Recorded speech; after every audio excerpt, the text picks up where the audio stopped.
Welcome back to my mini-series about some of the best countryside adventures that the southeast of England has to offer. If you've missed the last few videos, I've explored the National Trust gardens of Scotney Castle and Nymans, both with ruined buildings as the garden's centrepiece. I've hiked through the Kent countryside starting at Knowles Deer Park as I wound my way around both deer and golfers down to a moated house built in the 14th century. In the last video, I took to the hiking trails around Surrey's Box Hill solo. Today, I'll be exploring the outdoor areas of Winston Churchill's home of Chartwell and the neighbouring Emmetts Garden.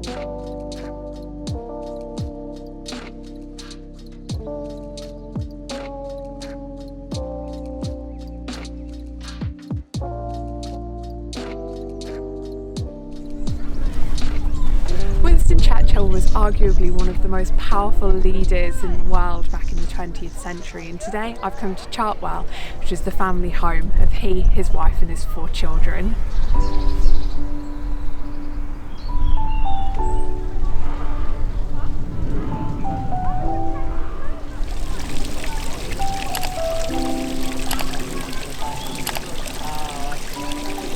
The swimming pool behind me was constructed because Churchill loved swimming as a pastime. Back in the 1930s it was a heated swimming pool, but these days rather than humans using it, it's usually frequented by either the resident black swans or local geese and other ducks that fly in.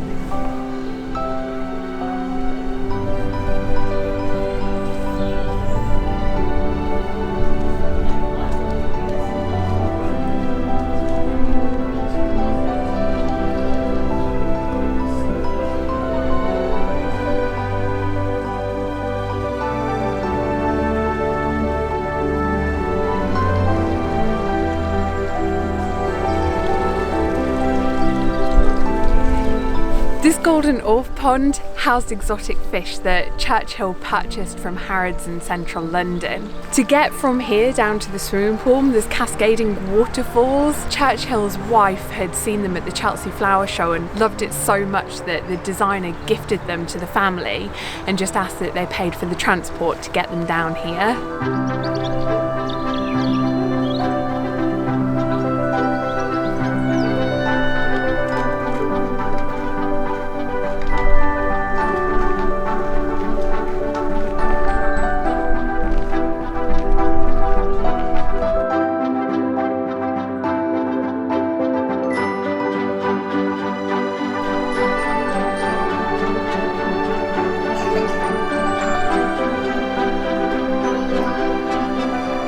Churchill was an amateur but very enthusiastic bricklayer, and he built the vast majority of these brick walls that enclose the vegetable and fruit garden.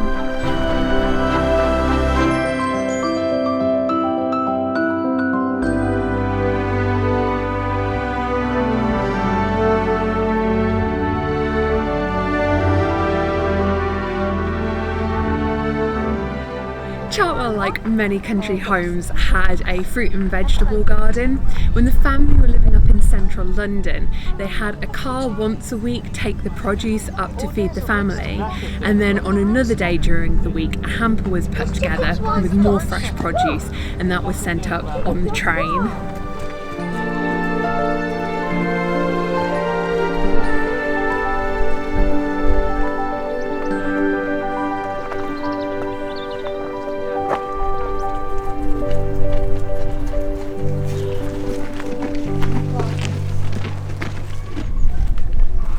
There's some more oast houses. After having visited Scotney Castle the other week, I now fully understand what they're all about and what they did, and I guess Chartwell's got a couple.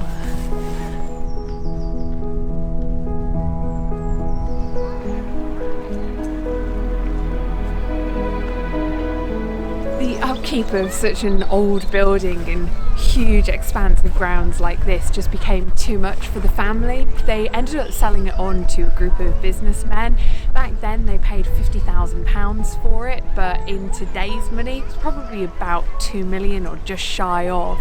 Those businessmen then handed it over to the National Trust, but with the agreement that Churchill and his family could live here for as long as they wanted. Upon Churchill's passing, the National Trust had already owned the property and grounds for 18 years, had it well and truly set up for visitors.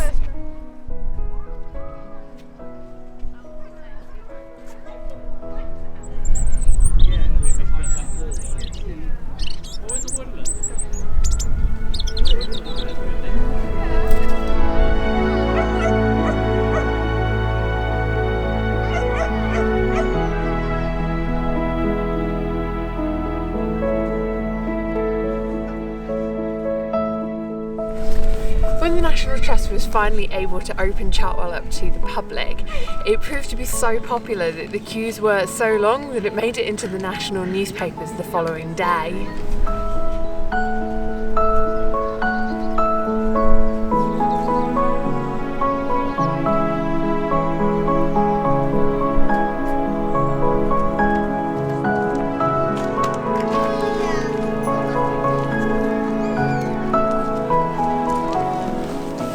So the original plan had been that we would visit Chartwell in the morning and then we would go for a walk through the countryside over Toys Hill to get to Emmetts Garden.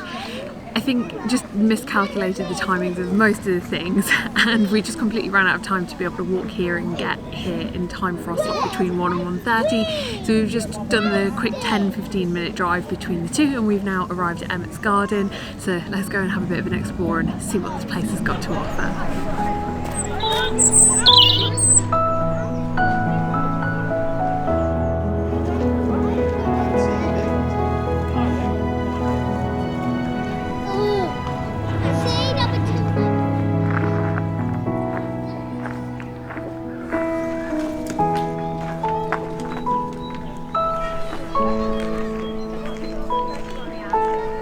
It's sheer gardens of rose garden, but none of the roses are out yet. This land was likely farmland up until 1860 when the house and gardens were then built. The term Emmetts, I just assumed Emmetts Garden, there's someone called Emmet, but it's actually a local term for ants, and it's because in this area there were giant ant hills up until about 1950.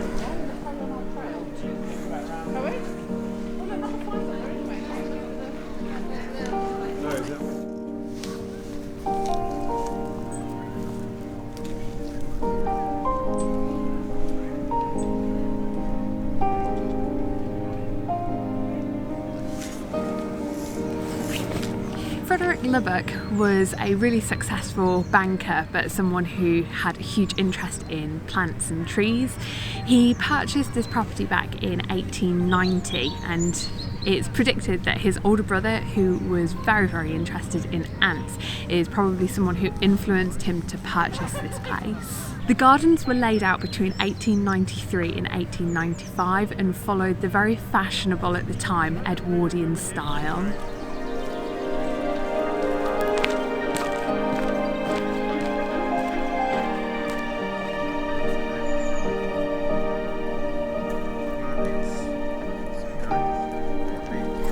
So Bluebell fact is that if you actually step on one of these, it takes somewhere between about 4 and 6 years for it to be able to grow back again, so it's really important that we're not just wandering into the Bluebell woods.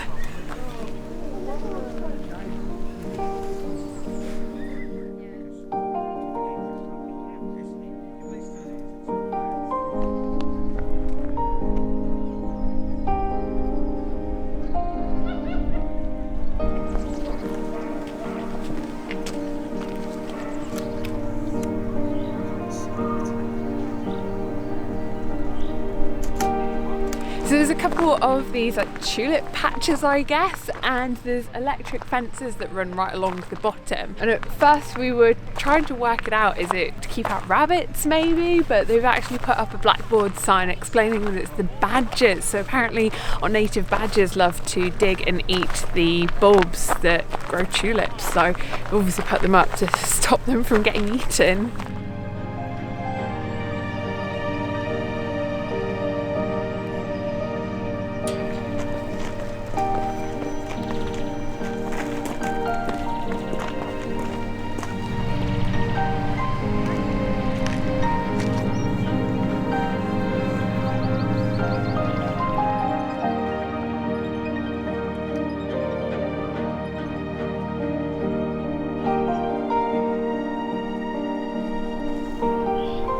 So I'm pretty much finished now at Emmetts Garden. I've seen everything that I'd wanted to see, and just as I'm heading back towards the car, it started snowing. It's crazy, our spring just doesn't seem to want to be getting warmer, which is a little bit of a shame. I think I have personally preferred Emmetts to Chartwell, but I think that was in part because Chartwell seemed to be in something of a bit of a wind tunnel, and given how freezing it is at the moment, there was just nowhere we could go and warm up because we still can't go indoors. Whereas Emmetts just, I don't know, it seems to have had a little bit more protection from the wind, just making it a little bit more pleasant. It's been a really nice day out, but I am quite looking forward to getting back in the car now, and hopefully we'll get to escape any kind of snow that might be coming down. Whilst the odd flurry by mid-April in the southeast of England perhaps seemed odd, this was what I woke up to the following morning. Madness. In the next episode, I'll be heading over to Hampshire as a halfway point to meet up with a couple of friends. We'll go for a hike through typical English countryside, passing farms with adorable lambs, guinea fowl, and plenty of wild animals too. If you've not done so already, please consider subscribing to my channel so that you can join me in my South East England adventures.